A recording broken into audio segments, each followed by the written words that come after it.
Голубика – ягода семейства брусничных, вкусная, ароматная и очень полезная. Кисло-сладкая ягода укрепляет иммунную систему организма, хорошо влияет на работу головного мозга и не только. Полезных свойств у ягоды достаточно.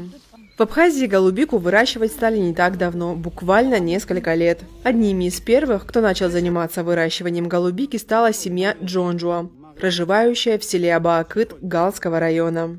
Мы начали заниматься голубикой 5 лет назад. Идея возникла у моего сына, и мы всей семьей ее поддержали.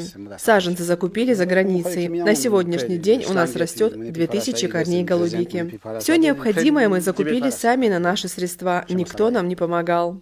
Мы планируем и дальше расширяться. У нас подготовлен еще участок по 1000 корней. Надеемся, в следующем году у нас получится осуществить задуманное. У выращивания голубики свои нюансы. Ягода не особо привередливая, но все же есть основные правила. И браться за такое дело могут только трудолюбивые люди, так как работ по уходу за ягодой немало. Голубика любит влажную и кислую почву, поэтому особое внимание уделяется поливу. Его осуществляют в вечернее время. Обильный полив растений особенно важен для голубики в период созревания и сбора ягод. При поливе в первую очередь ориентируются на количество осадков. Чтобы облегчить процесс полива, фермеры Джонджуа придумали целую систему орошения. Также необходимо постоянно поддерживать чистоту плантации, очищать ее от травы и сорняков. И, конечно же, ягоды нужно неоднократно лечить специальными препаратами. Голубика не прочь полакомиться птицы. Чтобы они не клевали и не портили ягоды, на плантации размещены чучела, которые отпугивают птиц, но тем не менее пернатые все равно наносят вред урожаю. Препараты надо в месяц 2 раза где-то заливать, и поверхностью тоже, и в корнях тоже. Еще птицы у нас много, и они уже кушают зрелую голубику. Уход трудный, очень трудный. Мы вся семья в этом, дети тоже там собирают.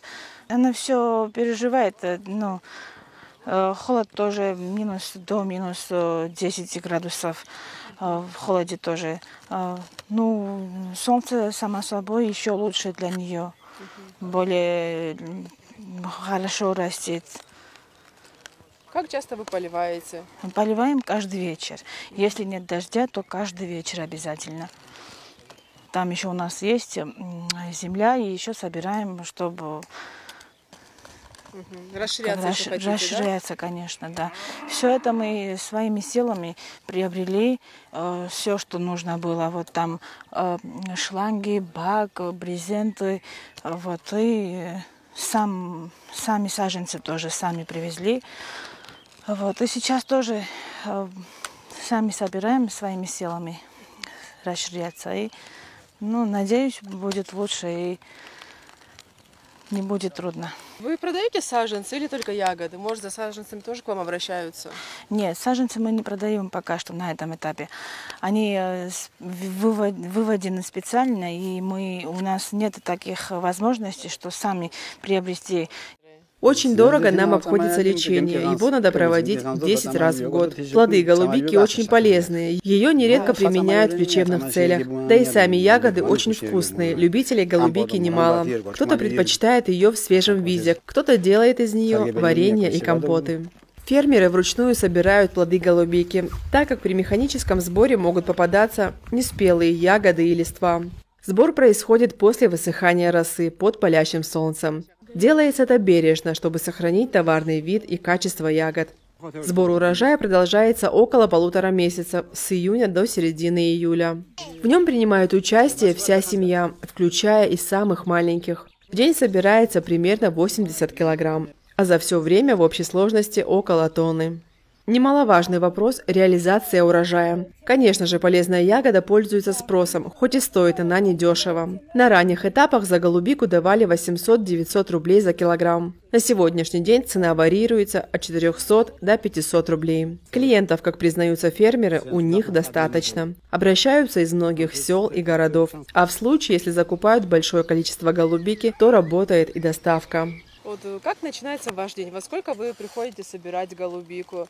Ну, собирать голубику мы заходим уже где-то в 8 часов, потому что дома там дети, им тоже надо внимание утром. Вот. После 8 часов до 12, ну, как жара будет, собираем. И потом после 4 уже вечером тоже. Клиенты, покупатели есть пока что. Ну, есть случаи, когда сюда тоже приезжают. Доставка у нас тоже есть. Мы сами доставляем. Если количество будет большое, то сами доставляем либо в Сухом, либо в Гаграх, либо в Сочи, вот, и так далее, где будет отзывы. То есть даже за пределы Абхазии вы вывозите? Да, конечно, конечно. Если количество соответственно будет, тогда да. Семья Джонджу из села Абаакыт своими силами освоила весь цикл выращивания голубики и почти вышла на самоокупаемость. Однако, как признается Маяко, сегодня они очень нуждаются в холодильнике для хранения ягод, саженцах и мотоблоке. Если кто-то пожелает поддержать местного производителя не только словом, но и делом, будут очень признательны. И, конечно, не раз отплатят добром. Илона Микава, Бату Библая, Борис Цацуа, Гал Медиа.